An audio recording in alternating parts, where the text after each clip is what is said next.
I have rearranged my recording, so now um my interface, my Scarlett Solo, is just mounted to the bottom of my desk all the Ooh. time instead of having to get it out constantly and put it back. This is 3D printing in action. I printed a custom sleeve for it, under desk mount. I'm like a YouTuber now. I'm like one of those weird desk people. Do you guys ever watch the weird desk people on YouTube? Define No. weird desk people. The people who are like, these 10 must-have upgrades to your home office. Like, these are the kind of videos that I watch on YouTube, Devon. I see. Sorry, I watch you too. I watch you and I watch desk people. Maybe I should become a desk person. You know what? It's my They got a second lot channel. of views. They got a do. lot of views of being like, the ideal desktop is one 47-inch monitor horizontal and a second one vertical. I'm serious. These people have like vertical monitors next to their stuff, and I'm like, okay. Well, that's handy for coding. But are all these people coders? I don't know what they are. I think they're just YouTube people. Their job is YouTube content. To be fair, I was thinking about getting a third monitor, and it probably would be a vertical one, Wow. just like in I just like threw you right under chat that and other bus. stuff. Yeah. Chat. There's a lot of stuff that you got to keep open when you're a streamer. That long history of Pepe memes. Yes. Everyone's got to get it in there. I did have a moment this weekend that really shook me a little bit, though, where as far as, so my son was showing me pictures of things that he made in Minecraft, and I was like, whoa, that's a wild glitch that you figured out. And he goes, yeah, this is totally cursed, isn't it? And I was like, no. I was like, You Cash, can't say that. you can't say the word cursed, buddy. Cursed. I mean, he can, I guess it was, but he used it totally properly. But I was just like, oh my god, you're getting old. He's You're learning. venturing into territories I'm not ready for yet. And does that bother you because you say cursed? I don't say cursed, but I see many members of the Dive Down Nation who I am older than use that terminology, which is fine. It was just like, there's a lot of bros around my house right now. Bro, bruh, bro, brocious, all kinds Bruh. of stuff. And then also now we're saying cursed. And so it's all just a little concerning to It's me. the Zoomer terminology. Yeah. Yeah. Should make a Zoomer dictionary. Oh, it's coming, I'm sure. Should I be concerned about this, Stam? You seem nonplussed by my child saying this image is cursed. Yeah, I mean, I would love for that. Right now, my child is just like making up words, and anytime I ask him like, what does something mean, he just goes, "Pocky." Hockey. This is what it means. Just like, okay, dude. Pocky it is. Maybe that's the Gen Alpha slang. Pocky? Yeah. Yeah, bro. Tactile.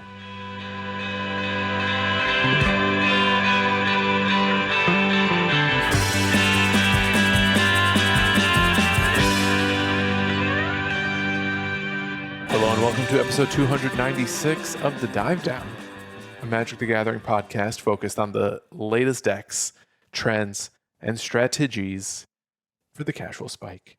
My name is Stanislav here in Chicago, and with me on the line from the western suburbs, it's the Godfather, Dave Harbarger. Hey there. How you doing, Dave? This introduction is totally cursed because Is it? you introduced me before you introduced Devon, aka Doomwake. Yeah, well, I mean, he's that you've been asking for that the past couple of weeks. I have been. He's But answering it your call. still melted me. It still melted me. It still made me feel somewhat uncomfortable because I'm used to being able to do my interruption bit, and I didn't get to this time. Mm.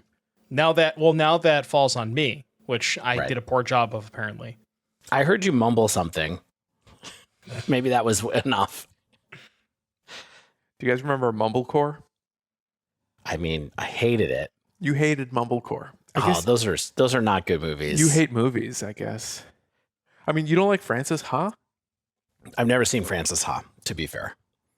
I only saw the one that has Olivia Wilde in it. Drinking Buddies? Yeah, that movie. Mm-hmm. That one's okay. I wish I knew anything you guys were talking about right now. The fun thing about Drinking Buddies is that you'll watch it and you'll be like, hey, that's all the places that we used to hang out in our 20s and 30s. Like, oh, they're filming a scene at the Empty Bottle.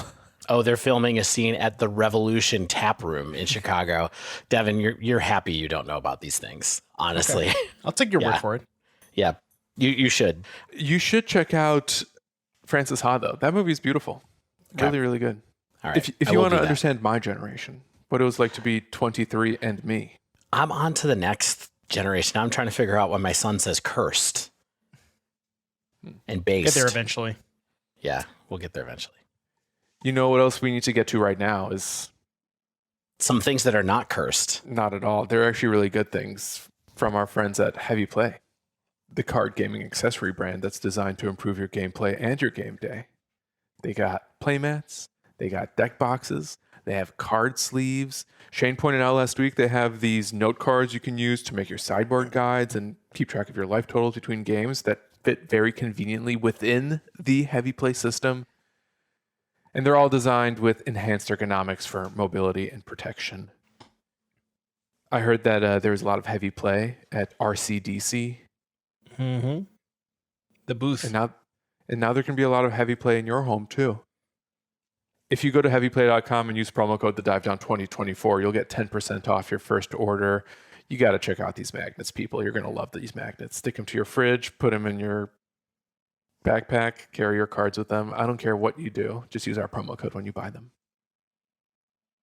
And that promo code is, TheDiveDown2024.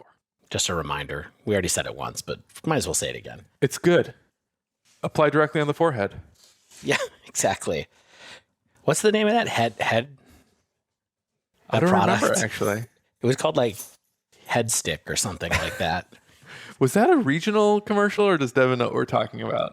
No idea. It was called Head On. It was called Head Head On. On. It was called Head On. So good. It was like a glue stick that you would rub on your head, but it was aspirin. It was like a headache medicine that you would rub onto your head via a glue stick. I see. But the commercial was just head on, apply directly to the forehead, repeated for 30 seconds. There was no other ad copy. They just kept saying head on, apply directly to the forehead. Yeah. While paid actors, crisis actors would just like rub this glue stick on their head. I searched head on glue and a Google result says, why does glue give me a headache? So I'm gonna stop looking at those results. Yeah. Let's talk about what's on this week's show. It's the first episode after the most recent American Regional Championship in our nation's capital, Washington, D.C. So we're going to conclude our mini arc maybe on Pioneer, take a look at what happened at the tournament, the winners, the winless, the decks they chose along the way. Devon, maybe you can also recap some of your experiences from the tournament floor, as well as some highlights from sightseeing around the nation's capital. Didn't see many sites. I did go to Nando's for the first time though. So Whoa, Stan, that's what this episode's about now. Where are you on Nando's? So Devin and I were talking about this before you joined. How do you feel about Nando's? I think it's a solid B or B plus. Which is pretty good. Sure. What I else liked is it. a B plus so we can calibrate to you in your mind? Like what's another thing that's a B plus? Jimmy John's. Drinking buddies? Oh, Jimmy John's. Okay. Yeah, I think Jimmy John's is a solid B or B plus. Like the only A tier fast food or fast casuals for me are like Popeyes, Taco Bell, Jersey Mike's. Mm-hmm. These are purely for Culver's. nostalgia reasons, though, right? Culver's, I think, is like What? A tier. Yeah. So Culver's and Jersey Mike's. Okay, I see. I see what you're saying. And Nando's, I think, is like it's a solid B plus. I guess it's better than a B. It's a B plus because it has some interesting spices and flavors and sauce options. But you know, the portions are a bit British. Let me tell they're you, a little pricey too. and a little pricey for the portion. What's a British portion? It's not as big as Small. an American portion. I'll tell you that. Maybe that's okay. Maybe we could all learn from a little cheeky Nando's now and again. Devin, what did you think of your first Nando's? I liked it. I got the mango lime half chicken. It was pretty good. Oh yeah. What do you think? Was it A tier, B tier, S tier? Comparing it to some of my favorite fast food places, I think I'm in your neck of the woods where it's probably a B plus. I would say. Nice. But I have Five Guys in A tier, so that's a different topic conversation. Five Guys. I mean, if you're not in Chicago, like I don't know where else you're going to get as good of a smash burger as Five Guys. You know what I mean? Like, Yeah. Devon, have you had Culver's? No, we don't have Culver's around me. All right. When the next time you're in the Midwest, we got it. We going? we did Malnati's. We did deep dish the last time. Our next time we got to do Wisconsin's finest Culver's. we're getting you a butter burger. It's a good burger, and honestly, it's probably the best fast food burger. It's way better. It's way better than anything else I can think of, honestly. All right. I'm down. And I used to go to In-N-Out a lot, because I used to go to LA a lot for work, and Culver's is better. It's settled. All right. Well, I guess that chapter of the episode's concluded. Perfect. If time allows, I think I would also love to chat about some of the decks we've been playing. I know Dave and I tried some net new stuff featuring Duskmourn cards in both Modern and Pioneer. Devin, I'm sure you did as well, but that might be wrapped into some of your Pioneer recapping for us as well. Some of the last minute prep you had to do in the days leading up to the event. Yeah, I think I changed decks at least 10 times over the week. So, Did you? We can do a quick housekeeping because Perfect. we don't have new patrons or increased tiers. I did not even see new reviews on Apple. You know, I wouldn't hate to see a new patron or two. The holidays are upon us. If only we could do some kind of Patreon giveaway, but I guess there's gambling laws that prevent that. There Yeah, they don't are like definitely ones. I looked into it before. I was like, let's do a raffle. And there's like a huge FAQ on Patreon that's like, you cannot do raffles. Yeah. Yeah.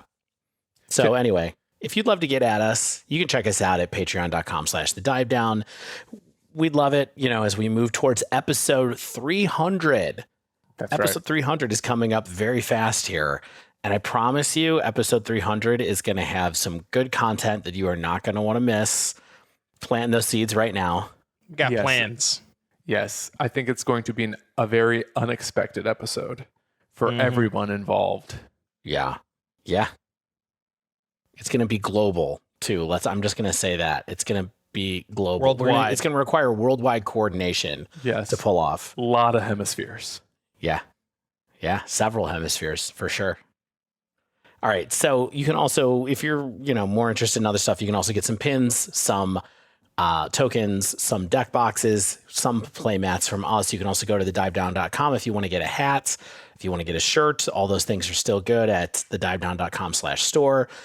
Mana Traders.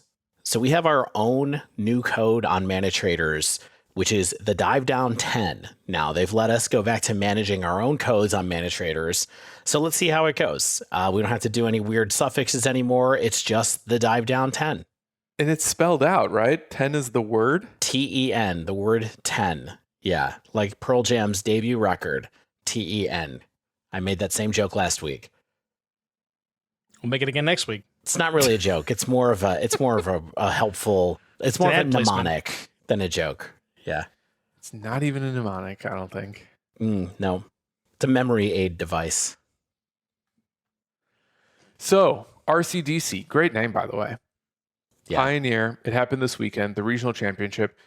I think this was just the second RC of the Pioneer season. We had Brazil the week before, and Europe and Asia are in the weeks ahead. Canada as well. So yeah, this is only the second one. Yeah, I'll be excited to see how the results from this tournament and some of the breakout decks in particular might influence changes to the upcoming metagame, because there was a lot of surprises. Some surprises that were not surprises. So I guess those weren't even surprises to begin with. Just some data, some not surprising data, followed by some surprising results. All right. But a couple of things about the tournament itself. Number one, as we alluded to last week, this was a huge tournament. 1,800 players. I feel like that is definitely the largest tournament we've seen since the before times. Do we think that's true? This is the largest RC. The largest RC ever.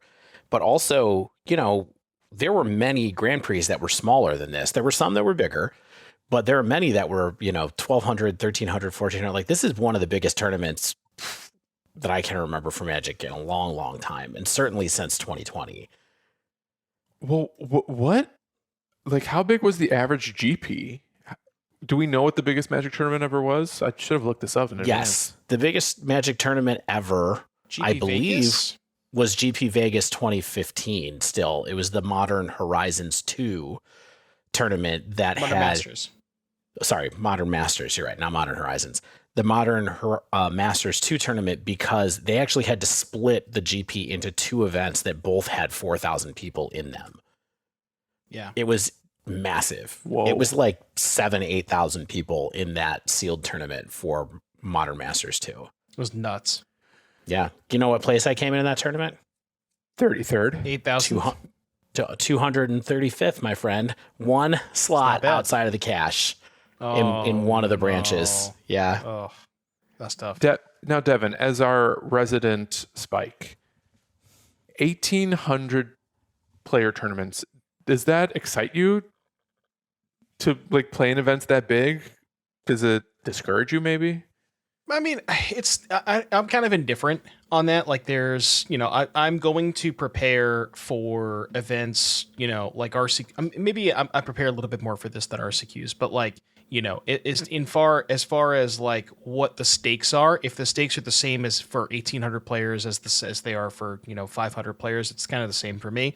It is a little bit more exhausting because the rounds tend to take a little bit longer the more people there are. And to give context, about each round was about 30 minutes overtime. So it was a long tournament. Yeah, they're all 90-minute rounds, and we can thank the number one deck in the meta sample for that, but we'll get there in a minute. Yeah, but like you guys were saying, there were 16 rounds in the Swiss of this tournament, which is, there were GPs that were that long as well, which is brutal. It's very, very long. I think that GP in Vegas that I was talking about was actually only 15 rounds, even with all the people that were in it. Yeah, I think this one was 15. It was 9 on day 1 and 6 on day 2. Oh, okay. Got it. Yeah. Got it. And then I just wanted to give a little hat tip to the number of members of the Dive Down Nation that were there.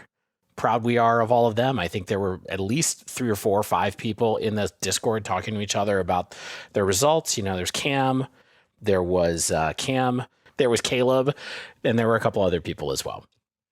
But had kind of 5 high-level takeaways. I beseech you all to add more to this list if you like to as we get into it. But we thought instead of going through the meta, like maybe we could try to give some headlines and kind of go through it in that kind of discussion. So, number 1, we pretty much nailed the meta of the tournament on last week's show. And by saying that, I would like to point out that Star City Games apparently corrected the deck names in their data. So thank you, Nick Miller. for that. Yeah, I believe that Nick Miller mentioned on Twitter, or somebody showed me a screenshot that said that there were hundreds of decks that they had to correct the name on. 500. Yeah, it's about, I think you said between 500 and 600 that they had to correct. So this is a note for the people at home. If you're playing in a large event, don't troll. It makes everybody's job a lot harder. Yes, I say this every time. Don't stop with the trolling on Melee, people. But, we appreciate you. Star City Games, thank you so much. Now, tier 1 of the meta, what I am calling tier 1, and this is just by size. This is not by results. 38.5% of the overall meta was made up of these 3 decks. And here we go. Azorius Control with 14.0% of the metagame. Rakdos Aggro with 13.3% of the metagame. Is It Phoenix with 11.2% of the metagame. It's kind of exactly how we drew it up. Even in the order I think that we were expecting. Although maybe not expecting Azorius first, but... Yeah, it was weird. So the Magic Online metagame, because I'd been doing a lot of studying on the metagame and challenges over the past couple of weeks, and it was very, like, a little bit heavier skewed towards Rakdos aggro. I want to say it was like maybe 18 to 12 or something like that in favor of Rakdos. So slight difference there. It's more even, really, really close. I am a little surprised to see Phoenix ahead of Enigmatic. I think... with the new printing of the Overlords and how well that deck was doing in online challenges and results, I thought that people would be more in on that than Phoenix. But I talked to a lot of people, and it seemed like there were people who, like, the people who weren't necessarily sure what they wanted to play, they kind of just switched last minute to Phoenix. So, maybe that accounts for some of that. Yeah. I mean, the most interesting thing to me about these decks, as we said, Azorius Control has been trending up the last couple of weeks in challenges. Rakdos Aggro, people have been loving it ever since the last 6 weeks or so when it kind of came out of nowhere and started up. And then Phoenix, most people thought that was going to be the best deck after the most recent round of decks. I think we found that that wasn't necessarily completely true, or it's not a given that it was, definitely as the way things turned out in this tournament. All three of these decks, at least from the builds that I looked at right away, there's not a lot of Duskmourn cards in these. And really, most of the cards that are in here are, there's a ton of Bloomburrow cards in Rakdos Aggro, but, in Azorius Control and Is It Phoenix, it's mostly decks that have been stable and complete for a good amount of time now. Yeah, you mentioned Bloomburrow cards for Phoenix. One thing I just want to highlight real quick, there was a question on, somebody had asked Frank Carson this on Twitter about win rate of Phoenix decks with artist talent versus not. The people who had at least 3 artist talents in their deck had a 60% win rate, and the people who had 0 copies of artist talent had a 46% win rate. That's a pretty significant gap. So artist talent appears to be the way to go if you're a Phoenix gamer. I did not even see that note. That is super interesting. Okay. Yeah, because that's a huge difference. That means that Phoenix with artist talent was one of the best performing decks at the RC. Yeah. We'll get into win rates in a little bit. But anyway, 40% of the meta, it's decks that we were mostly familiar with, although Rakdos Aggro is kind of newish, but still pretty stable overall. Tier 2. So if that's about 40% of the meta, the second tier is the next 20% of the meta. Tier 1 plus 2, as I noted, 60% of the meta overall were between these decks. And so tier 2, 20%. Enigmatic Incarnation, very bolstered by new cards. I think this was kind of like turned out to be basically let's call it the mainstream hype deck of the tournament, perhaps, where people, because of the Overlords and the Hauntwoods and the Boiler Bilges, this deck was already pretty good and has moved itself up into the meta even more. I also saw some lists from the top 8 list, for example, that had Roaring Furnace, Steaming Sauna, which I hadn't noticed in too many lists yet, but I was also listening to Grindcast today because their episode came out a little bit early this week, and CCR was talking about how he liked to play that card in the deck some, and also they expected to see that played in other places. Pretty interesting card. So this was kind of like, okay, we're making our way up. It's Enigmatic Incarnation. The next deck on the list, Rakdos Transmogrify, has also been gaining a lot of popularity lately. This is very similar to what we talked about last week. There were 3 of these in the top 16, which is pretty interesting to note. And one of them actually had Valgavoth instead of Atraxa. So we had 2 that were running Atraxa, 1 that was running Valgavoth. Again, CCR and Lee talk about this a little bit on this week's Grindcast for what it's worth. But Devon, did you run across many of these Rakdos Transmogrify lists? I did not play against it in the main event. I did play against it in the side event day 2 or in the 10K. I'm pretty sure most of the ones that I saw were playing Atraxa, so it's interesting to see one having Valgavoth placed this highly, especially if you consider that Blue-White Control was the most played deck, because if you're talking about like the difference between Valgavoth and Atraxa, Blue-White is probably the single biggest matchup where Atraxa is, you need Atraxa, and Valgavoth basically has no text against them because they have so many sweepers and doesn't draw you cards. They don't really care about that card. So yeah, it's interesting to see like that list perform so highly with as much Blue-White Control, but it is a good deck. Basically, if you want to play a mid-range deck, you kind of have to play like a cheesy mid-range deck. You have to be doing something a little bit over the top, and that's kind of what Transmogrify is trying to do. Yeah. Yeah, it's funny. You had the exact same take as CCR had about Valgavoth in these decks. He was like, if Blue-White Control is not the best deck in the meta, or not best deck, and one of the most played decks in the meta, then you can get away with playing Valgavoth because it's pretty good against everybody else. Yeah. But against Blue-White Control, it's not great because, they have a bunch of Supreme Verdicts. It's also funny that you mentioned mid-range decks that have to do something sneaky or something kind of as a combo closer, because the next deck in this tier of the meta was Sacrifice. And hey, it's kind of the same thing, right? It's Sacrifice, lots of incremental value off of your whole Witch's Oven engine, and then Igra. as the way to kind of come over the top if you have to in a certain meta or a certain matchup if your value engine is not getting the game done. Right, yeah. If you're playing Thoughtseize Fatal Push, you kind of have to be backing that up with something very proactive, and the Yigra talent, or the Yigra Cat combo, which is facilitated by talent. I just gotta say that talent, I don't remember the name of it. It's, Caretakers, right? No, the black one. Whatever the black talent one. is. The rat we'll one. get the name of it in a second. But that card has like overperformed. Every time I play against it, it's a card that I didn't necessarily think of too much at first. But once you see it in action, and like there's certain matchups, like against Phoenix, for example, the Jund deck just wants to like play it and activate it, multiple times as quick as possible. So really sick card. Scavenger's talent. There it is. That's right. I played against this deck for the first time online, ahead of this episode because I was playing some Pioneer stuff, and the deck is really good. What is it weak to? I was under the impression that it was weak to both Blue-White Control and Rakdos Prowess, which, if those are the two most played decks. Now, the one thing is that if you can get Yigra online, it does have the ward Sacrifice of Food, and they don't always have a creature in play, so it's like, kind of depends if you can do it because the talent lets you get the Yigra in play at instant speed, so they don't have a window to cast Verdict or Sunfall or anything like that. But the Prowess matchup is kind of rough because they have so many ways to give Trample, so they don't really care about block with Familiar, Sacrifice to my Witch's Oven, and they can also just fling you, we can kill you outside of combat. Cool. Yeah. So just for the record, those three decks were Incarnation was 7.1% of the meta, Transmogrify was 6.4% of the meta, Sacrifice was 6.3% of the meta.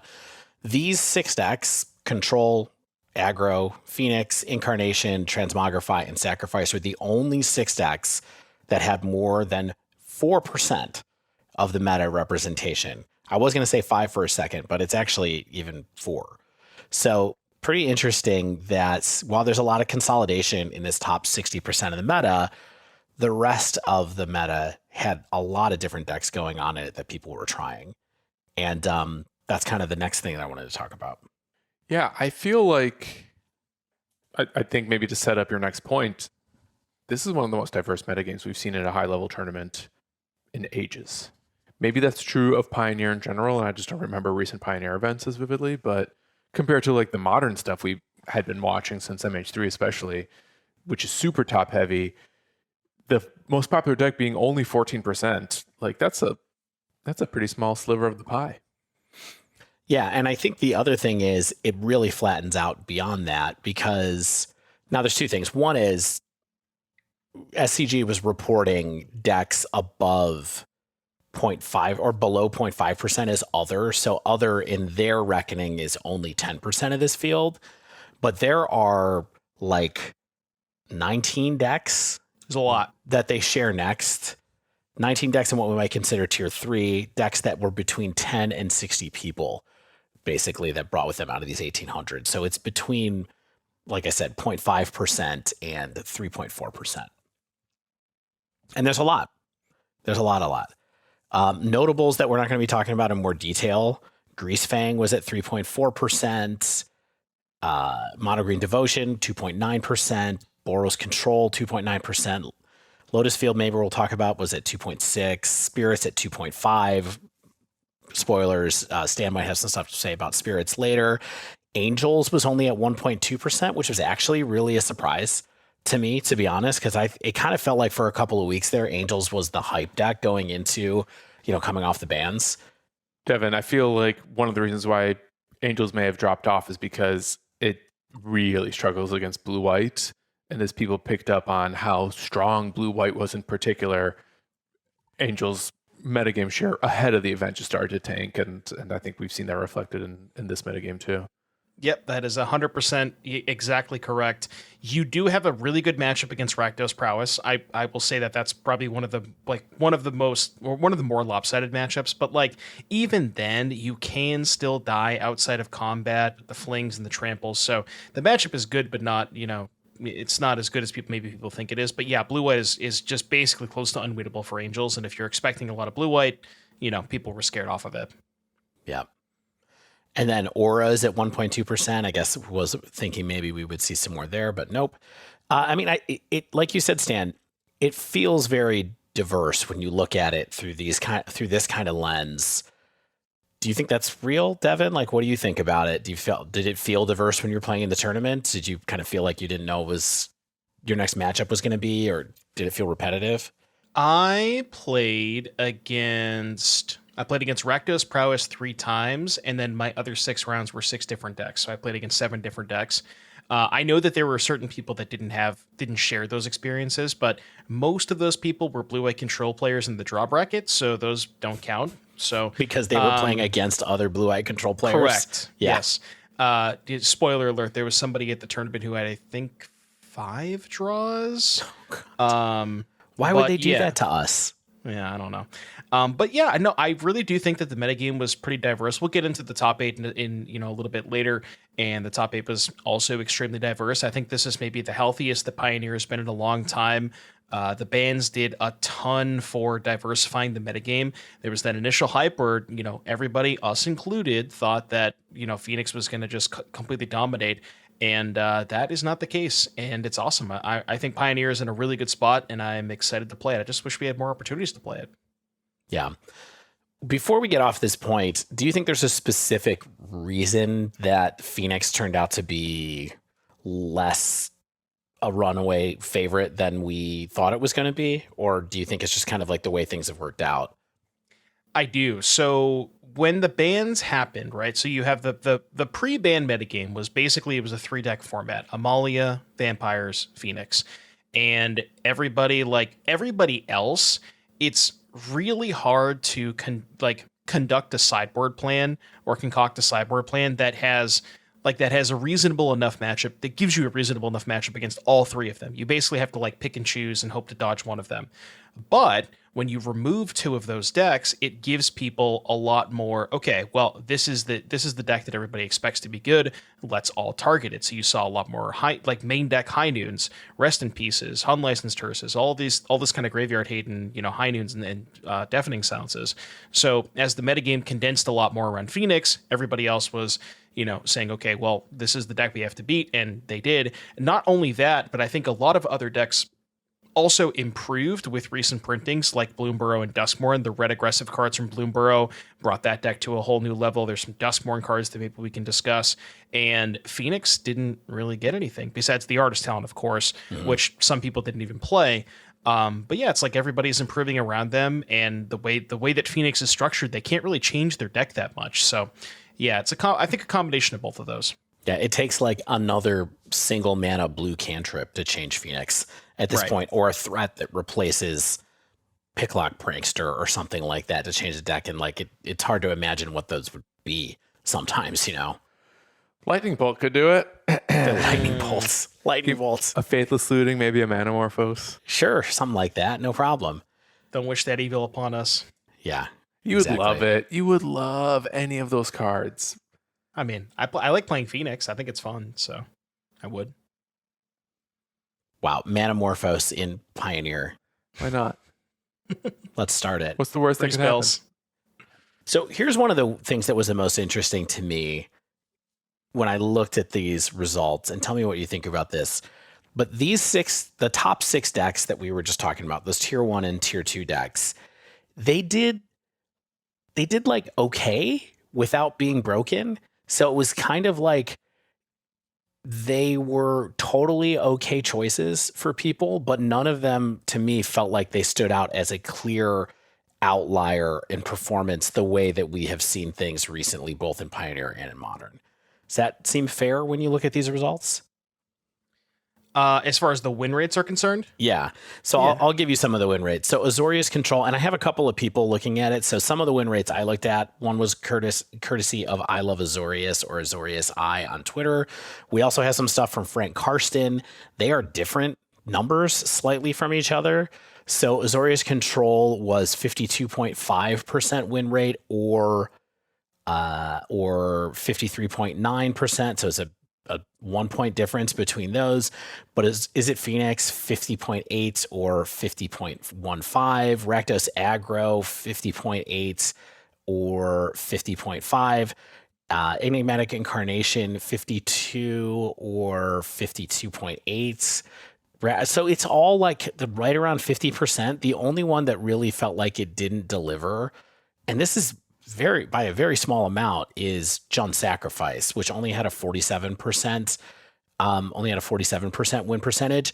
Another thing I'll note is all of these decks, Control, Phoenix, Rakdos Aggro, Incarnation, Transmogrify, their conversion rates were all right around 23 to 26%.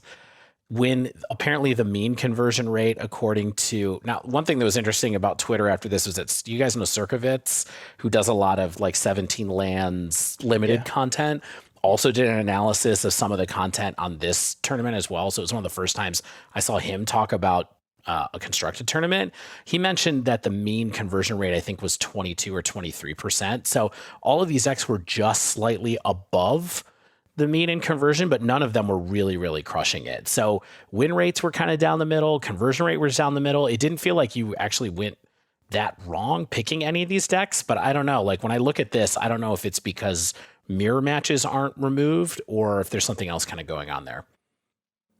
I think it's just the nature of these like specific deck lists. They're all, for the most part, I guess maybe not Rakdos Aggro, but the other 5 are relatively interactive, and they're not linear strategies that are trying to just, you know, run hot and win dice rolls and win a bunch of coin flips.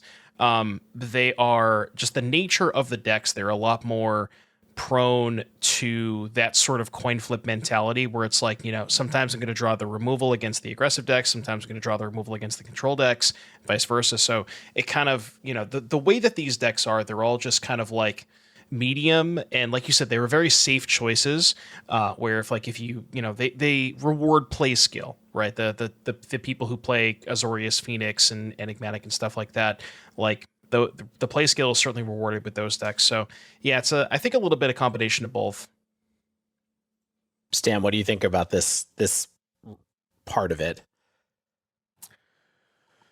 I don't know what to make of it. And part of why that's hard is because the sample is so big. Like maybe because it's actually 1,800 people, this is a pretty good indicator of how good these decks really are and how likely they are to convert, as opposed to a smaller tournament. Yeah. Maybe if you average this with the Brazil event, and again, like I don't recall how many people were in Brazil, but it was about 400. Okay. So a significantly smaller sample size. But yeah, maybe if you combine and average them, maybe we get an even clearer picture. But I generally trust Frank Carson data. Like I'm sure iHeart Azorius has good methodology, but this is Carson's job. Yeah. I mean, these aren't very different either. Like they're at maximum, they're a point apart in a couple of cases. As far as the data is concerned, the I Love Azorius one, that was only for day 1. Oh, okay. That's why they're a little bit different. So they're close enough because, you know, the conversion rates and stuff like that, but they're a little bit off because that was only day 1. Yeah. I mean, the other thing that's pretty interesting is when I looked at the day 2 meta, there wasn't enough of a change but in the percentages for us to talk about. Really, I didn't think when I looked at it, like I don't even think there was anything that was in a different order other than Sacrifice kind of fell off on day 2. I think Phoenix might have passed up Rakdos Aggro in the sample size going from day 1 into day 2, but it really was like the same metagame in both. The top decks were kind of there. I mean, do we think going forward, let's say that you're playing a medium-sized Pioneer tournament for some reason, or you're going to do a challenge, let's say, like all of these are likely to be present. I think all of these are likely to be present, and these are all likely to be valid choices. If this is the deck that you like to play in Pioneer, go for it, right? Yeah, I mean, it's like like you said, they're all reasonable choices. They're all sort of like, if you can get slightly above 50%, that's kind of where you want to be on average. So if you have a specific preference for any of these particular decks, then certainly go for it. You know, I would give my stamp of approval on any of these. But you know, what we really want to get into is who broke it. Yeah, exactly. So while everything was pretty balanced performance-wise, like we just talked about, there were 3 decks that kind of stood out in my mind, and I'm glad to hear from either of you two if there are other ones that stood out from here. So I'm going to go in ascending order of breakoutitude. Okay. So the first one is Mono Black Demons. And this is a list that I hadn't really seen before. Mono Black Demons or mid-range. This list is 3.1% of the meta. It had a 54.9% win rate according to the Azorius Eye. So that's day one. Meta on Frank Karsten, it was 54.9 as well. So it was very close.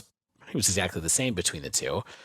And this deck list, if you haven't seen it, is got a ton of Duskmourn cards in it, number one.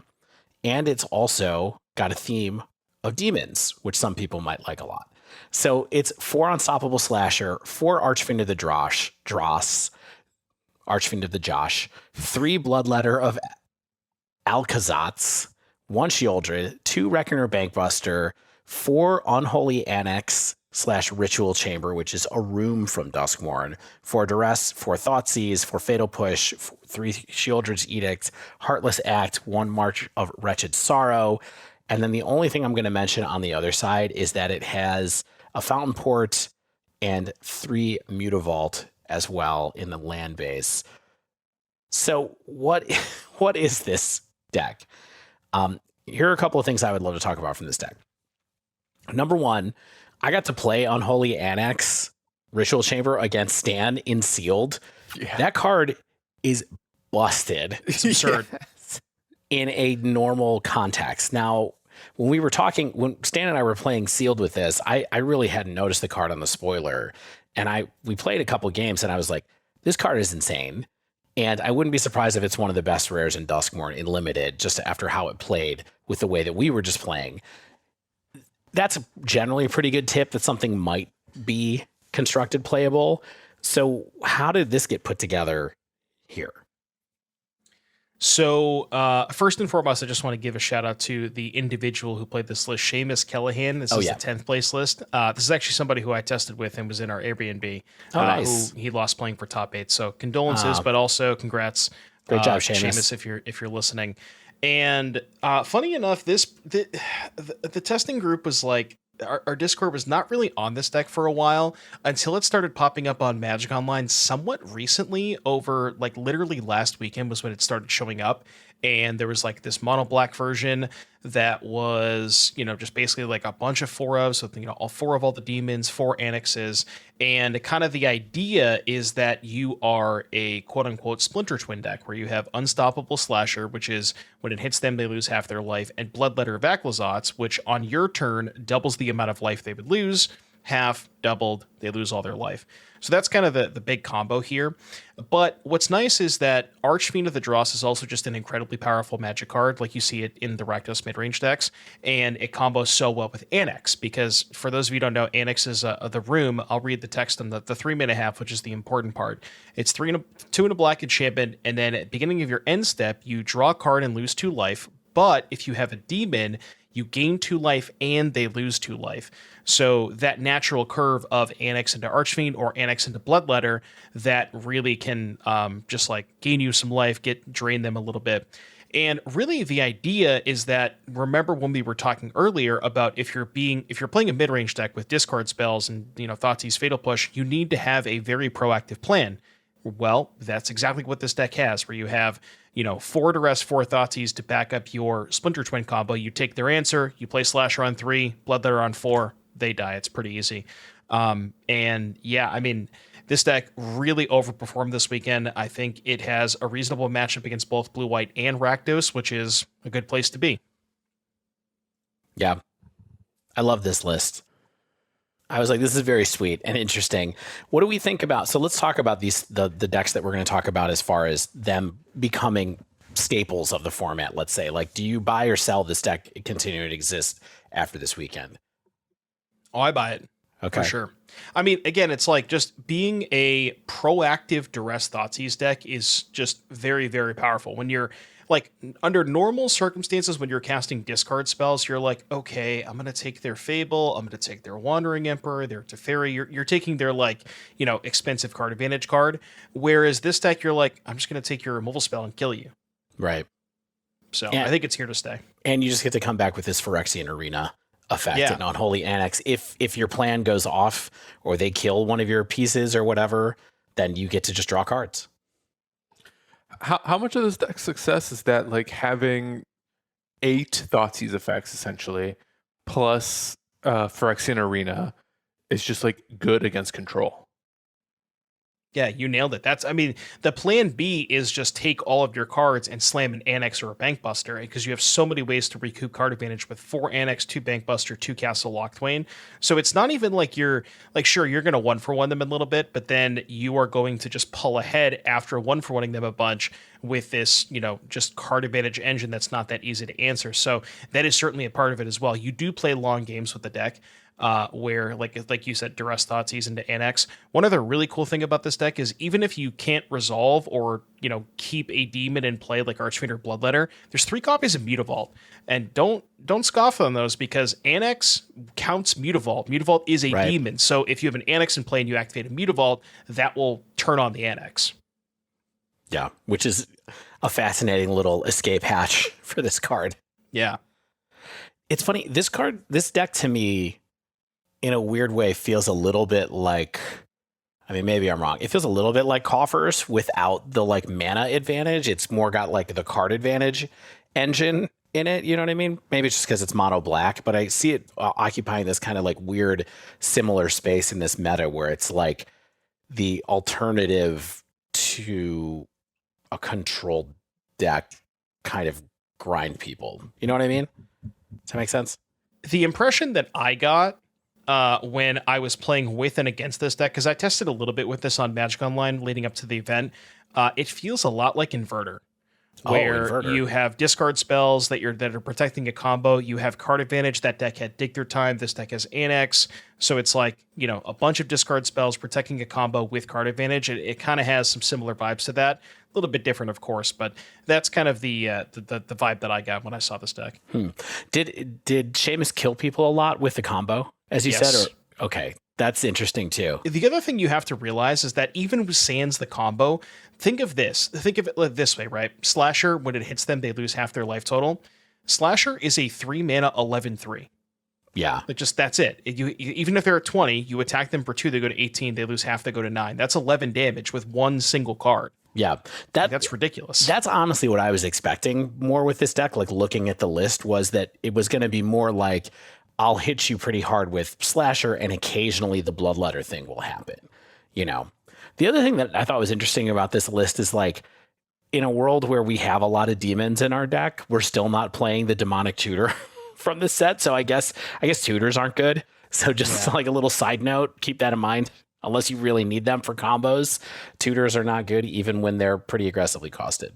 The problem with tutors is that you want to be tutoring cheaper cards. You don't necessarily want to be tutoring 4-drops, because the reality is that if you have an Annex in play, it doesn't really matter which demon you have. They're both going to turn it on. Sure, you'd prefer Bloodletter, but Archfiend will do the job just fine. And with 7 demons, you don't need that. You don't need more consistency on that. Yeah, interesting. Yeah, I thought this deck was super cool when I saw it. The looking at the meta this weekend was the first time that I had really noticed it. One last thing I want to highlight on Seamus's deck list specifically. There were a couple of people in our Discord that played at straight up mono black, but Seamus decided to splash green for 2 copies of Back to Nature, and he played Enigmatic 4 times. So, and I think he casted every single postboard game against them. And let's see. I'm looking at his results right here. Let's see. Yeah, Enigmatic 1, 2, 3, 4 times. 1, 1, 1. Oh, he beat it all 4 times. He won all 4 times. Yep. I think he cast Back to Nature against all 4 opponents. So, surprise. Back to Nature. All right, Devon, the next deck on this list of the 3 new standouts, is something that we talked about last week that I think you're pretty familiar with. Do you want to talk about it? I would love to. So, this is kind of the deck that took the tournament by storm. This is Rakdos Tree, or as Melee would have it, Rakdos Cauldron, which took up 1.7% of the meta with a astounding 56.6% win rate. So a little bit better than Mono Black Demons. This is the deck that I played in the regional championship. Slightly different. The only difference between my list and the winner of the tournament, by the way, Corey Lack, shout out to Corey Lack, very phenomenal player. He's actually a New England guy, so I've seen him around in a couple tournaments. The only changes that I made was I cut the second Marvin Murderous Mimic for a 24th land.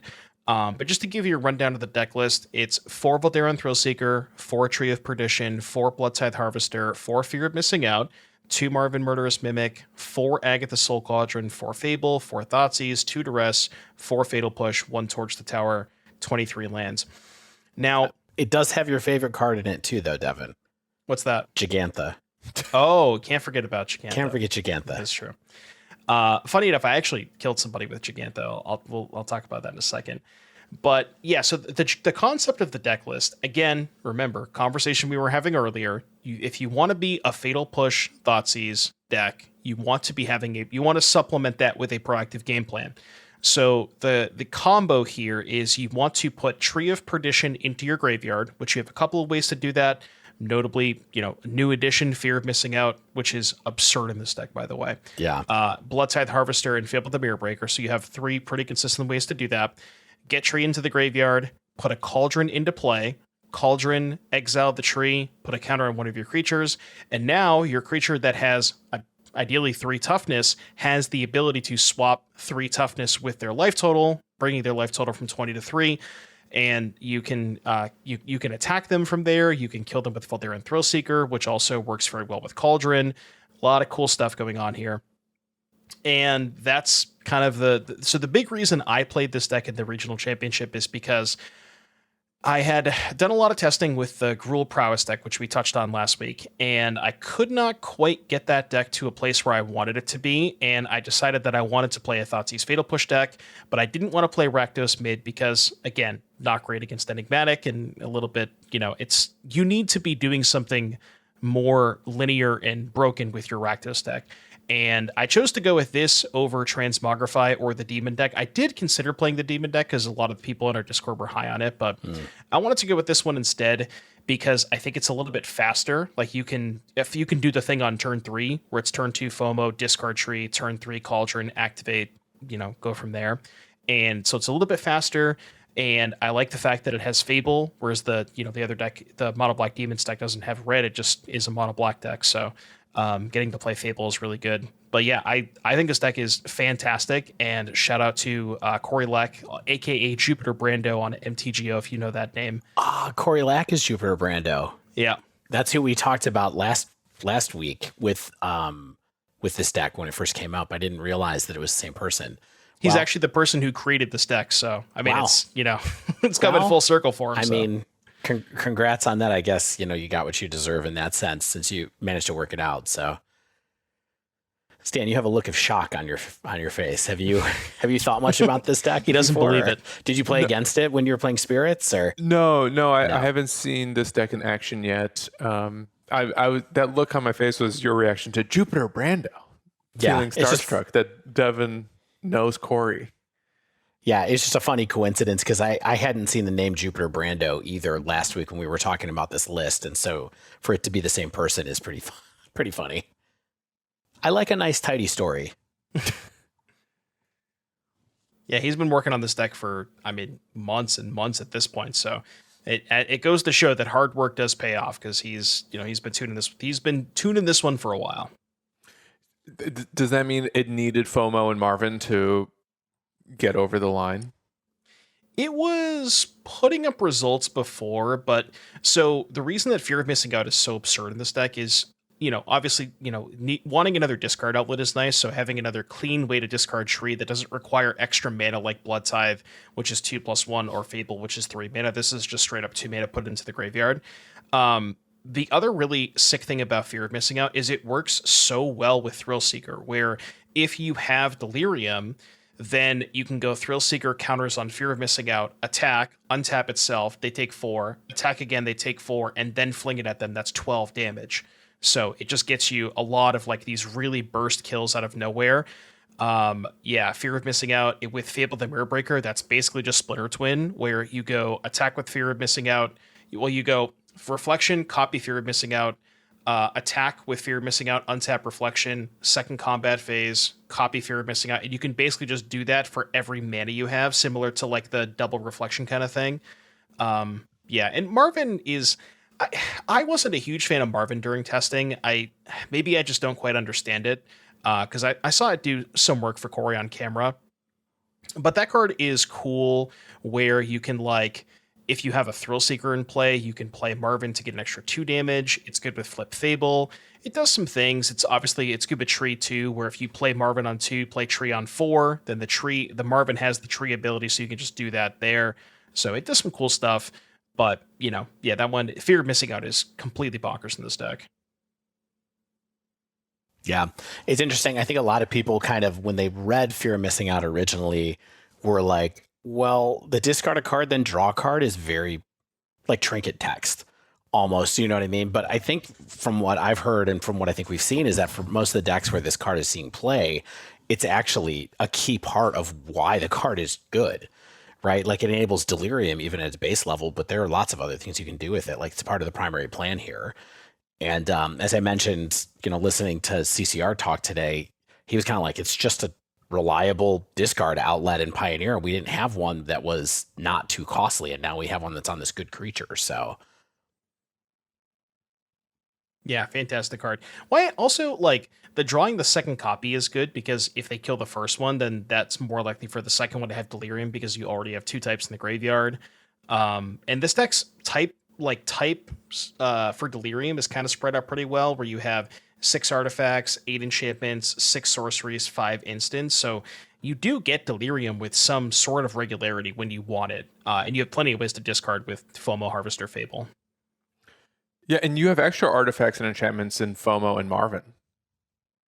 Yeah, I counted those. So 4 Cauldron, 2 Marvin would be 6, and then 4 FOMO, 4 Fable is 8. Mm-hmm. Yeah. Yeah.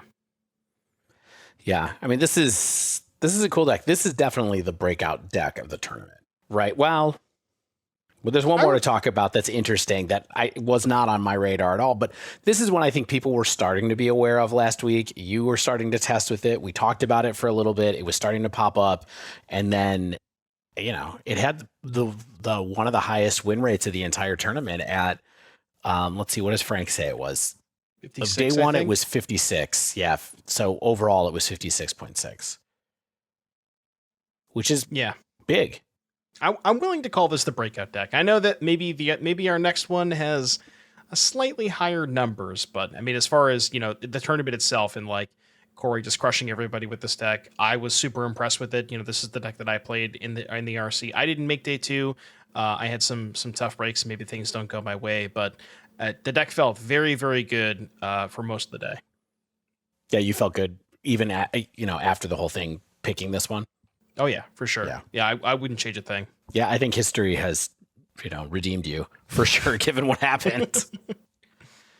All right, the last deck on the list, Selesnya Company.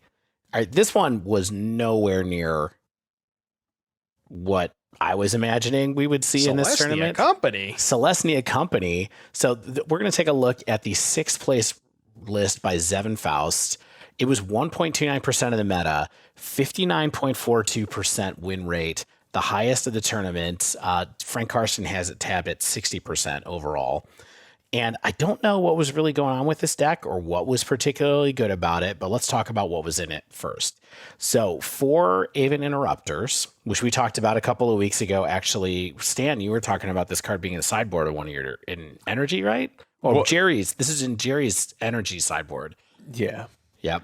Okay, 4 Aven Interrupter, 4 Elvish Mystic, 4 Llanowar Elves, 4 Archon of Emeria, 4 Enduring Innocence. This is the Glimmer that gives whenever one or more other creatures you control with power 2 or less enters, draw a card. This ability triggers only once each turn. So this is a 2/1 with lifelink with that ability. 4 Skyclave Apparition, 3 Anointed Peacekeeper, 3 Thalia, Guardian of Thraben, 2 Kellen, Daring Traveler, 2 Werefox Bodyguard, 1 Voice of Resurgence, and 4 Collected Company. I mean, it's a company deck. It's kind of a taxi company deck. And but this, I really feel like this wasn't on anybody's radar going into the tournament. Is that true? Did not even, I don't think I saw a single person play this in testing. I don't think I even ever considered, I didn't consider it myself. It's 19 people came with it still though. They did. And I can't remember. I was trying to find the person the individual who posted this on Twitter initially, but I think their team, like the people who played it, had a very good tournament. I want to say at least 2 of them maybe qualified. But yeah, so the new card here that we want to discuss is Enduring Innocence, because a lot of this stuff we've maybe seen before: elves, 3-drops, Cocos, Peacekeeper, stuff like that. But Enduring Innocence is kind of a huge upgrade here, and I'll read it.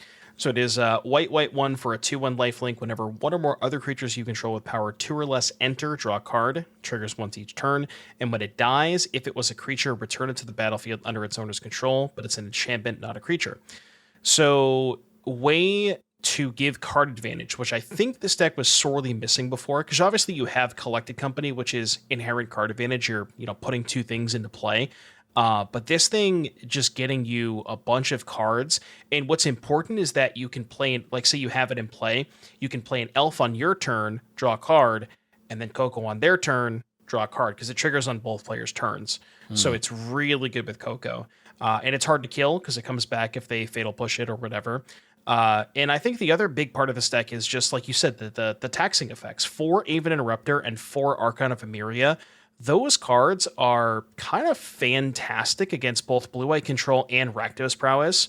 Archon shutting them down from being able to cast 2 spells makes it really hard for them to fling kill you, and then Interrupter being able to take their Emperor, their Sweeper, while you have pressure in play. Very good recipe against them. Yeah. And let's talk about the matchups, because Frank Carson's data actually has some matchups here. So versus Azorius Control, it was 50%. Versus Rakdos Prowess, the deck went 22-6 for 79% win rate. Versus Izzet Phoenix, 59% win rate in 17 matches. Didn't do as well against Enigmatic Incarnation or Transmogrify. Both of those were sub 50%. Jund Sacrifice, 75%. Against Greasefang, it went 7-0 for 100% win rates. And so, it looks like the big win there was being good against Rakdos Prowess and pretty good against Izzet Phoenix as well. And hey, if you're decent again, they were 50% against Azorius Control and very good against Rakdos Prowess and pretty good against Phoenix. You'll take it. Those are the top 3 decks in the tournament. So I guess I can understand why you would take that. Yeah. Yeah, it's hard to beat all 3. If you can get 2 out of 3 that high, I'm in. Yeah. Stan, any interest in this particular deck, or is this not a Stan deck? It's not a Stan deck. I've played like different Selesnya Company decks over the years in Arena, in various arena only formats. Never did particularly well with them. I mean, not one I'd play in paper, I guess. It seems cool. Even Interrupter, I don't know what the hell this card does. Still. Ever. It plots their spell. It plots their spell. But why? To echo Shane, like, how am I supposed to play this card? But that's not a question I'm ever going to have to ask. Counter their wrath. It seems good. Like, Archon of Emeria is a card that I think is always kind of sneaky good against decks like Phoenix and other creature-based strategies. Taxus is alive in Pioneer, apparently. Taxes. Here we are. It's not tax season yet. Don't get me started. Don't get me started. Well, don't get me started on the taxes. All right, so we didn't say if we thought the Cauldron was going to be around. So let's talk about Company for a minute, and then we'll double back to Cauldron real quick. So Company, is this a meta choice, or is this deck going to be like part of the meta game in Pioneer now? I feel like there's a chance this is just a meta deck. That's kind of where I'm at. I think it was a very good choice for the weekend, where, if you expect the metagame to be more condensed around blue, or see, I would think it would have a better matchup against blue-white, but the data does not show that. But if you expect to have a decent matchup against blue-white and Rakdos, I think it's a good call. But the enigmatic matchup is kind of tough, and I think as you kind of branch deeper into that tier 3-4 side of things, things kind of drop off a little bit for this deck. So I think this one might be a flash in the pan, but that's my read on it. Mm-hmm. I feel like that's so often the case with these Selesnya Company decks in Pioneer adjacent formats. They have like a few weeks that are really good, and then the strategy itself, it's not doing something broken. It's actually like kind of a reactive selection of cards, even though it's 35 creatures. And I think you can find a way to either play around it or capitalize on the things that make it most vulnerable, whether it's like the individual creatures ETBs or even Coco itself. Yeah, I agree. All right, let's double back to Cauldron because I think there's some stuff to talk about with Cauldron / tree / whatever. Personally, and I'm just going to say it, I think this deck is going to go wild on Magic Online over the next couple of weeks, and like everybody is going to be playing this deck. What do you guys think? Before I even answer the question, like, don't Cauldron decks suffer splash damage because they're graveyard decks, and there's just like no shortage of graveyard hate in the format? Kind of, but Marvin helps against the graveyard hate, and you have enough proactive stuff between Bloodscythe Harvester, Fable the Mirror Breaker, just kind of stuff like that, where the concept is like you're just a mid-range deck that happens to have a combo, but if your opponent is fighting on such a heavy graveyard hate axis, that you can kind of just beat them with random stuff. Mm-hmm. Yeah. I mean, I wonder if this is just going to... This and Demons, like, is sort of replacing maybe the old Vampire slot, where like Vampires was the most efficient Thoughtseize combo deck, and now you can kind of go between the two. Transmogrify is part of that too, Sure. for what it's worth. But I just think that the Cauldron deck, like people are going to be like, this is sweet. I want to see how this works. It's got all these weird cards in it. Tree of Perdition, LOL. Let me do that. And then I think, so in my mind, when I looked at this, I was like, everybody's like, oh, Pioneer is so balanced and really blah, blah, blah, blah, blah. And I was like, yeah, I think it's really balanced because not that many people brought the deck that's actually potentially broken to the tournament. And the next phase, I think, is going to be like, okay, now that Vein Ripper is out of the bag, meaning like imagine the time period right after the Magic Fest in Chicago, Yep. you know, where Channel Fireball was the team that really only brought that deck to that tournament. Like, are we going to all of a sudden have this at 10, 15% of the meta? Like people are just going to go hard into this deck. I'm curious if you think that that's possible, Devon. So I think that there's enough talk between this and Demons. If it was just one of the two, say that for whatever reason Demons just didn't exist and it was like this was the breakout deck, we could maybe be in a situation there. But like I think that the people who are interested in maybe playing the new shiny thing, sure, the tree deck did win the tournament, so that like has maybe a little bit more press in that regard. But I think both decks are extremely powerful. So I think that maybe a little bit more of the hype that people would have had normally if it was just one of the two are going to be kind of dispersed into those two. But I do agree with you. I think this will be a player in the metagame for a long time to come. Yeah. I'm just curious if everybody feeling all fuzzy about and positive about Pioneer will be quickly replaced by being like, I died to fear of missing out again. Da-da-da-da. Now what we have to do, right? Now we have to combine the tree deck and the demon deck. Yeah, it's coming. That'll be funny. I mean, if only the tree was a demon. Right, let me Demon tree. Actually, let me check real quick and make It's sure not. that I it's think not. it's creature Okay, type it's just plant. a tree. It's just a plant.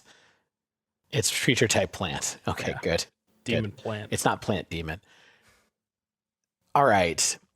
So we talked about it. We kind of led up to it a couple of times. The top 8 was pretty diverse. It was Ian Robb on Is It Phoenix, Corey Lack on Rakdos Cauldron, Zevin Faust on Selesnya Company, Omri Goldenberg on Is It Phoenix, Connor McKenzie, Rakdos Transmogrify, Shuang Yim on Enigmatic Incarnation, Patrick Wu, Azorius Lotus Field, and Eric Gray on Rakdos Aggro. That is 6 decks?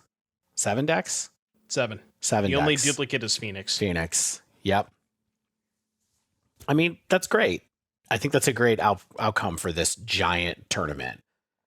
Yeah. I agree. I mean, like I said, I think the metagame was pretty diverse. The top 8 kind of confirms that, and I really do think that Pioneer is in a fantastic spot. We'll see how like you said, we'll see how the metagame shakes out moving forward with challenge results, and maybe a lot of people pick up the tree deck, maybe pick up the demon deck, but there's enough new stuff from this tournament between tree, demon, company, transmogrify, not really new, but there's enough new stuff here that maybe people weren't necessarily used to that, maybe they'll try that stuff out. And I expect the metagame to still be pretty diverse. Did this top 8 have any cards that are not Explorer legal? Because that's what it takes to get cards in Arena now. It's a good question. I'm going to take a look at the top 8. As far as individual deck lists, so the cards maybe just Lotus Field. The cards that I know are not on Arena are Chained to the Rocks, which I believe the Enigmatic deck had. They have two. Chained to the Rocks. Yep. So that card is not on Arena. As far as the other decks, I think everything might be there, because the Azorius Lotus Field deck doesn't play Hidden Strings. That's not an Arena, but you have Lotus Field and you have Thespian Stage. Yeah, I think the only card might be Chain of the Rocks. Nailed it. We're getting closer. I do agree with. I saw Todd Anderson a couple of weeks ago just saying, "Can we just call Explorer Pioneer now and just let it go? Like, we don't have to have these separate things anymore." I think he's probably right about that. It's probably about time for Arena to just change the name. But Well, the reason I even thought of that is because I feel like if you're someone who was maybe watching coverage, because this was a very hype coverage and a pretty important tournament, you may be left wondering, like, what am I supposed to do now? Like, what's the incentive to actually play this format? And like, Explorer is where you get to play with these cards and decks. So maybe that's a good thing that we're almost there, and maybe Todd's right in that regard. I actually have a tweet here from Frank Karsten. Said, across reasonable Pioneer decks at the United States Regional Championship, 98.5% of all sleeves contained Explorer legal cards. The only cards that are not on Arena, as far as Frank goes in this tweet, Chained to the Rocks, Urborg, Hidden Strings, Sylvan Curated, Bring to Light, Wear Tear, Silence, Dark Petition, Gladecover Scout. So I don't know if there's anything else that we're missing, but if it's just that, that's pretty good. we can get there. We're almost there. Bring us these last cards. But 98%. Yes, yeah, that's good to know. I appreciate you finding that, and I appreciate Dr. Frank Karsten's work as usual. So they don't even have to do Pioneer Masters. They can do an anthology again. Yeah, just one set. Here's 7 cards. You're done. Yeah. Shut up. What a set to buy. Chained to the Rocks, Urborg, Hidden Strings, Sylvan Petition. Caryatid. What a collection of cards. I hate Sylvan Caryatid, but that's left over from long ago standard formats. Gladecover Scout. But yeah, Gladecover Scout I've actually come to enjoy in my old age. My last question here is a little bit building off of what we were just talking about, I guess, but so I saw Shane say that on chat maybe Sunday afternoon, he said that Pioneer looks like the Magic that people say they want. Mm-hmm. What do you think about that statement? He's not here to talk about it today, but I thought it was pretty interesting, and I was like, I think he's right. I think that the way that this looks right now is what people say they want in a format. Which is what? Can we define that? I think they want like pretty interactive, nothing wildly broken. I get a good chance to do my plan, kind of Magic. But on the counterpoint, Pioneer also has a aggressive deck that can kill you on turn 3. It has combo decks that can kill you on turn 4. I do think that there's a little bit of this kind of like underpinning of the format right now with all the different Rakdos decks. Of course, that is Thoughtseize plus Fable of the Mirror Breaker is certainly holding up a huge part of the decks in this format. But I still think it feels like the amount of choice makes it feel like it's what people want to be able to do. Yeah, I mean, I sort of agree with what Shane was saying in that particular instance, where I mean, if you go back, yeah, I know, first time for everything. If you go back and look at the win rate specifically, because I remember a lot of people had were concerned about Rakdos prowess leading up to this event. I mean, it only won half of its matches. Like, you can't really complain about a deck in the format that only wins half of its matches, right? Sounds like a coin flip problem. Yeah. And I mean, maybe the issue is like, okay, well, is that, are we going deeper? Is that like, more of where it's only winning games in the play versus the draw? But, I mean, there's plenty of backstops against small creatures. There's Torch the Tower, Fatal Push. Pyroclasm. Well, Pyroclasm's not great against the prowess deck I guess because they have ways sense. to pump up their creatures. Yeah. But like once you get the post board, Path of Peril, Hidetsugu, there's enough backstops against the small creature stuff. And if you look at the Rakdos prowess decks compared to the Boros decks, they're not playing protection. They're not playing stuff like God's Willing, Lorwyn's Escape, Shard Mage's Rescue. They're just like, here's a creature, here's a pump spell. Hope you don't have a Fatal Push. And I think that's okay. And if those people are willing to do that, sure, they have like some backstops, claim to fame, Thoughtseize, take your removal spell. I get it, but I don't know. I mean, I don't really understand the people who were complaining about the red decks because I heard some ban monstrous rage talks, and I just come on, what are we doing here? I did see those tweets, and I think they're a little unhinged. That's wild. I can't believe people would say ban monstrous rage when the real card that needs to be banned in Pioneer is Fable the Mirror Breaker, but that's for another day. Devon, I was looking through, when I was writing these notes, I was looking through the PT, that one of the earlier episodes that you were on with us, where we talked about Pro Tour Philly at the beginning of 2022, I think even. And we were kind of like, yeah, Fable the Mirror Breaker is the best card in Pioneer. And guess what? I think it's still kind of the best card in Pioneer. Unless it's Thoughtseize. But it is. And for now, it is what it is. It's the best card. The thing about Fable being the best card, is that really that bad? Like, what if the best card in the format was Lotus Field? What if the best card in the format was some other combo card that I'm not thinking of? You know what I mean? It's like Fable generally promotes interactive, for the most part, and healthy gameplay, and I think I'm fine with it. It maybe as a card design it's certainly way too pushed. It was banned in Standard. But I think that Pioneer has a higher enough power level that it can support Fable the Mirror Breaker, and I think it's more of a staple, that more of like a pillar than a problem. Yeah. Put that on a pin, Dave. More of a pillar than a problem? Yeah. The dive down. Yeah. Yeah. That's us. That's us too at episode 296. All right.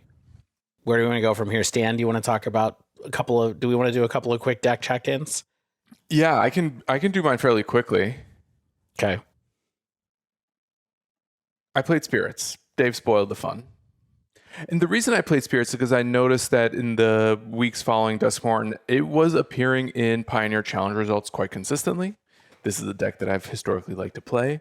And most importantly for this conversation is that it adopted a bunch of new cards from Duskmorn. Enduring Innocence, which we had talked about, but the Enduring Innocence effect kind of existed in previous Spirits builds on Takasha's Welcome.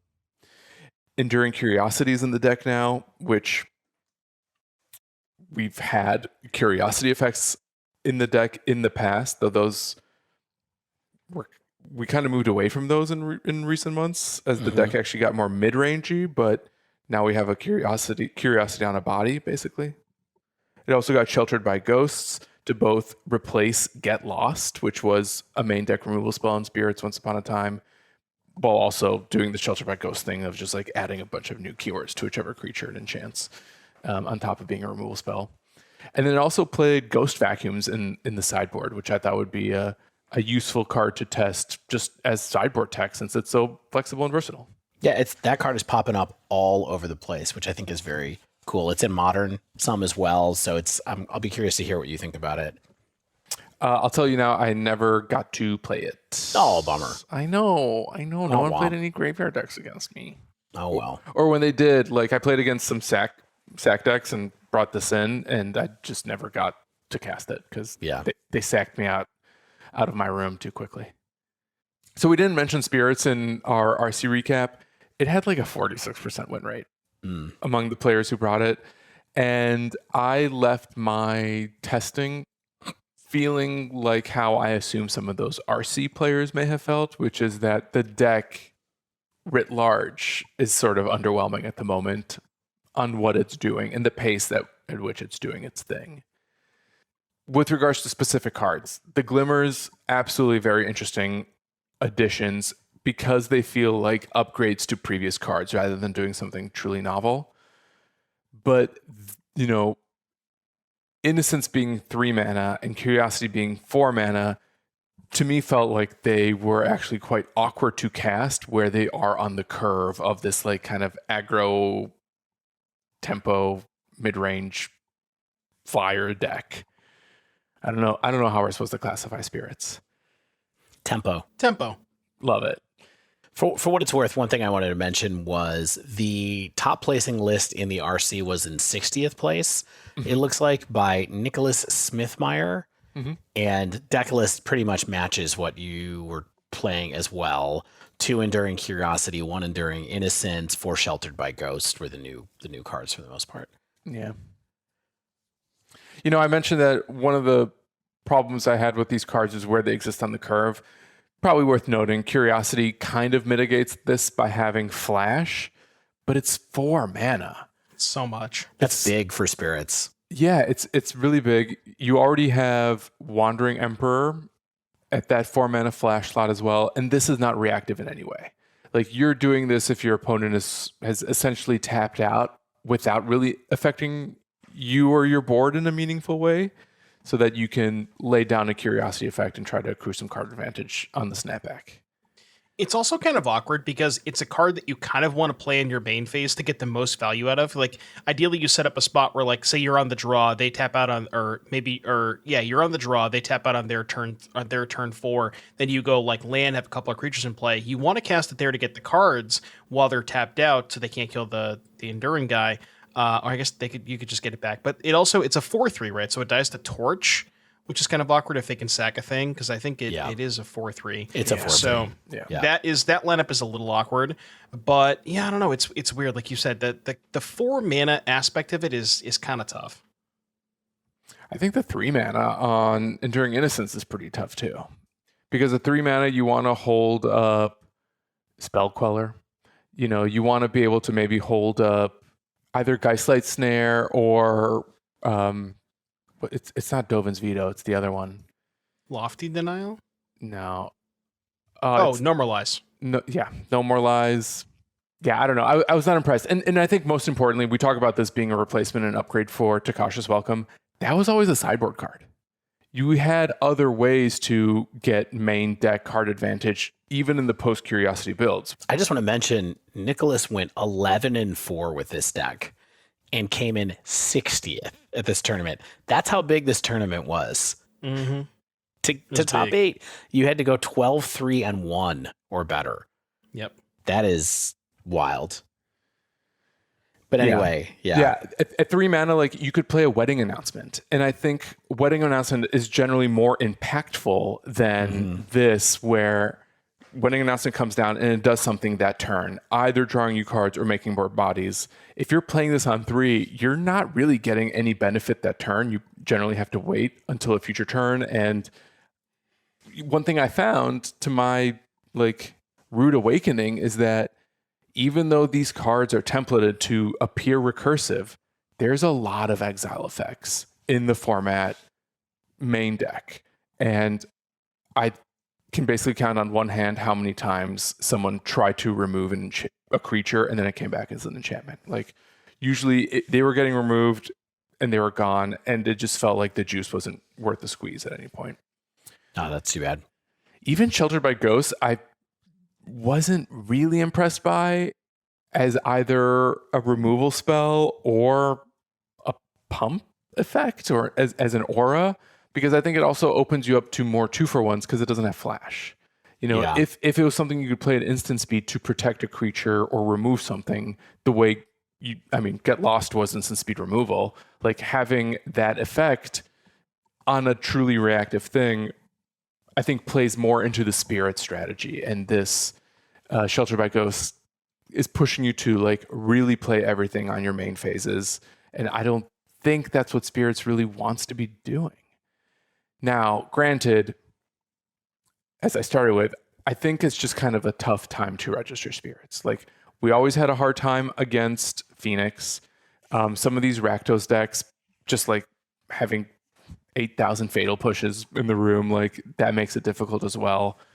Control is actually generally a better matchup, surprisingly, but I actually don't think these cards are improving or impacting the control matchup, because you still had things like Wandering Emperor and Wedding Announcement and Spell Queller to deal with like a lot of the control strategy.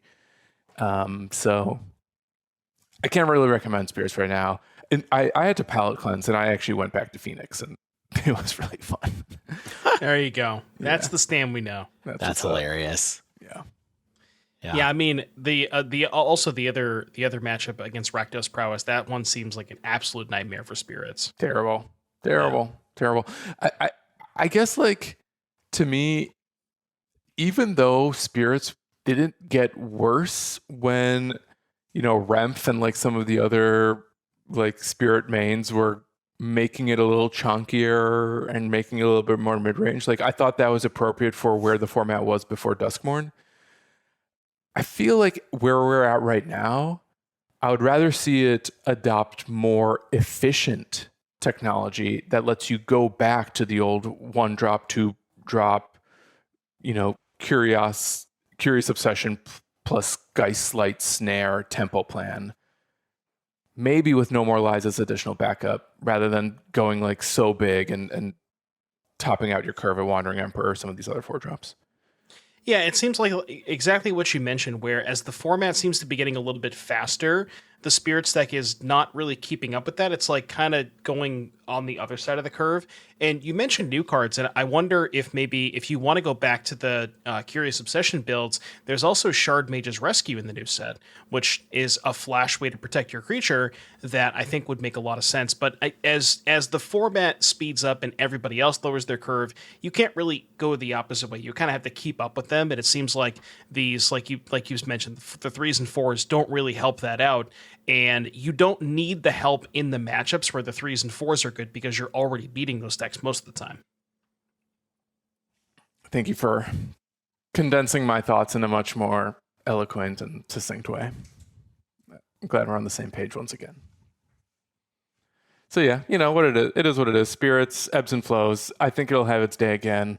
And I'll be there when it's ready.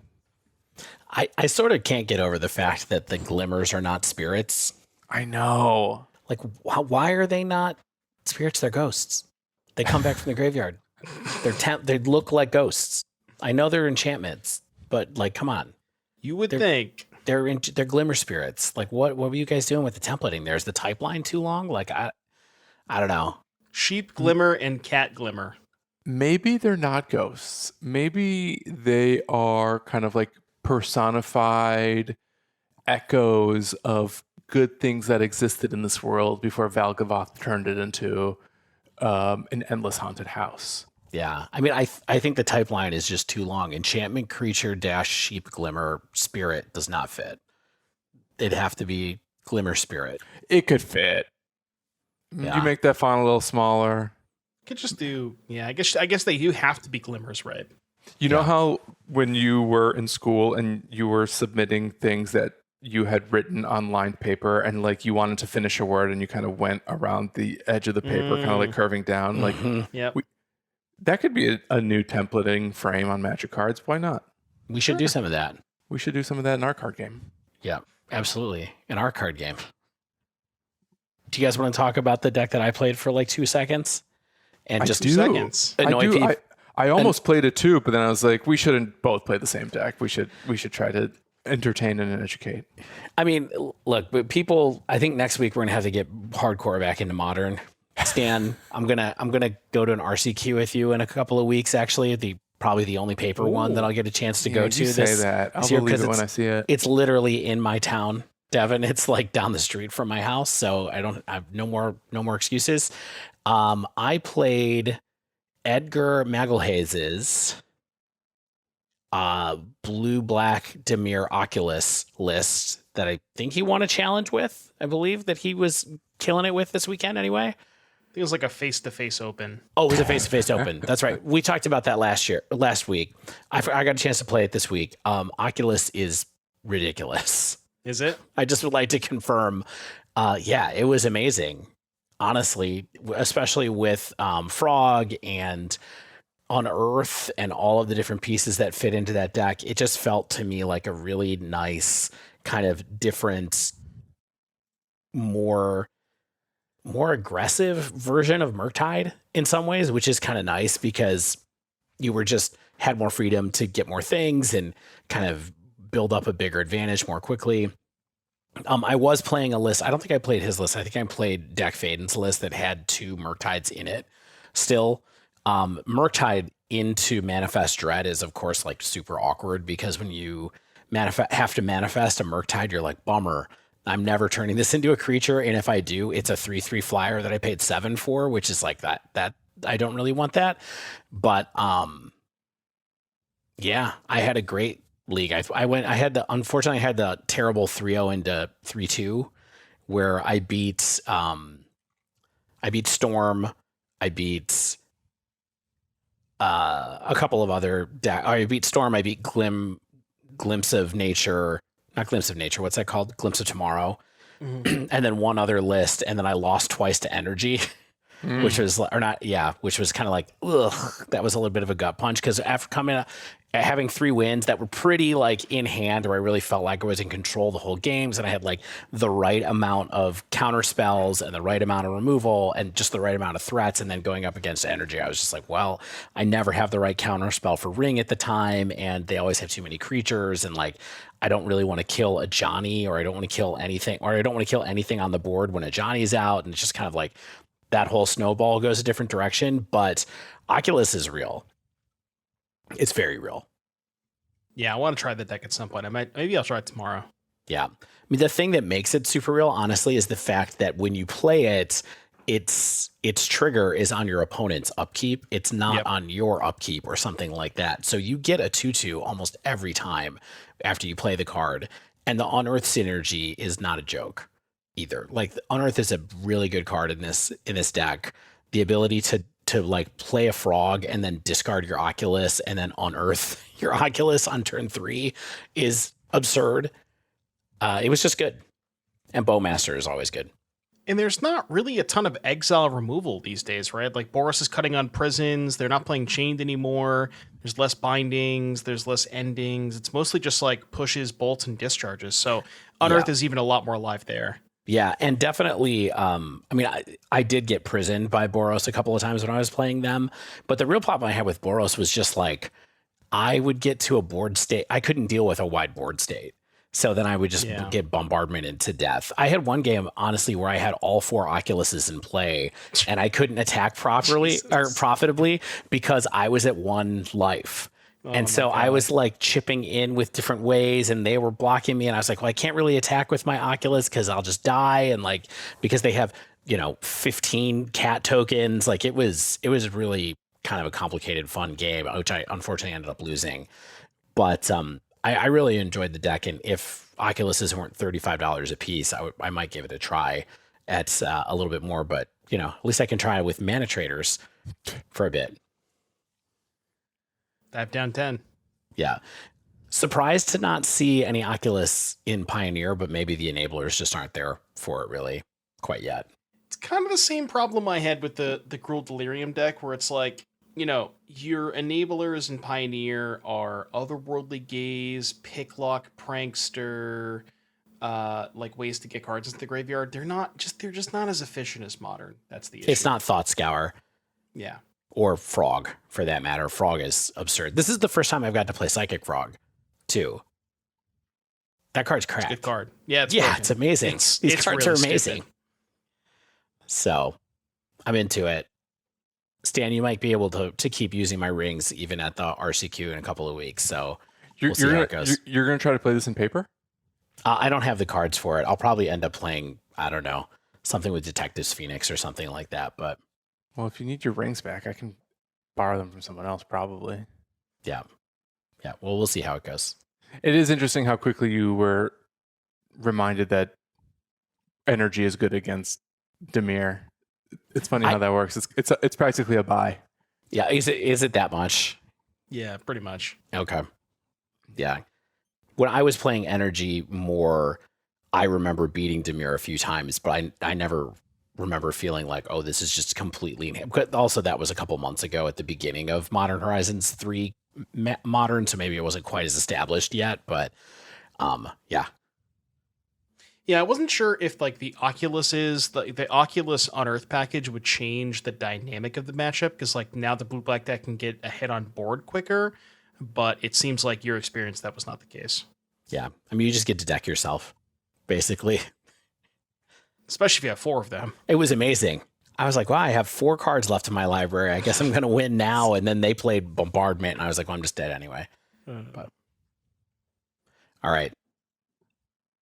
Should we get out of here? Yeah, Stan, I think Let's it's do time. it. That wraps up this week's show.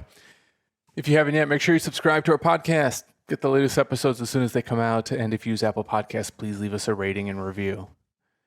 If you'd like to submit a question to our podcast or just reach out in general, you can tweet us at The Dive Down, all one word, or email thedivedown@gmail.com. Please support us on Patreon at patreon.com/thedivedown or through our online store at thedivedown.com/store. We got beanies. It's getting cold. Get a beanie. It's a good hat. Also, head over to Heavy Play to get some incredible deck and dice boxes and playmats featuring the Equip Mag system. With promo code TheDiveDown2024, you'll get 10% off your first order at Heavy Play. You can also get 10% off your first 2 months of renting Magic Online cards from our friends at Mana Traders. If you sign up for Mana Traders using the promo code TheDiveDown10, 10 is spelled out. It is both a word and a number. The Dive Down 10 gets you 10% off 2 months of Mana Traders.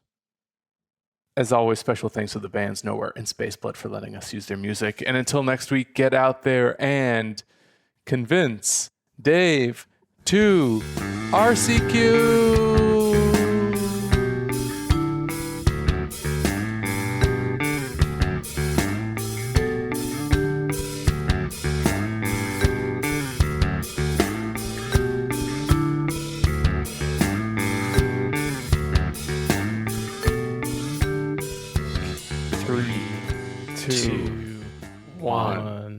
Recording. Now, Dave, I feel like you're trying to keep up with me. I get thrown off by you. Rather than keeping the beat. Yeah. Should we do that again? I was following Dave. It doesn't matter. It literally doesn't matter. Yeah, Shane sucks at this no matter what. It doesn't matter. Let me You double won't check hear and that. make sure we're doing the right things here. Hang on. Okay, I'm on the right mic. Yeah, you sound Perfect. good.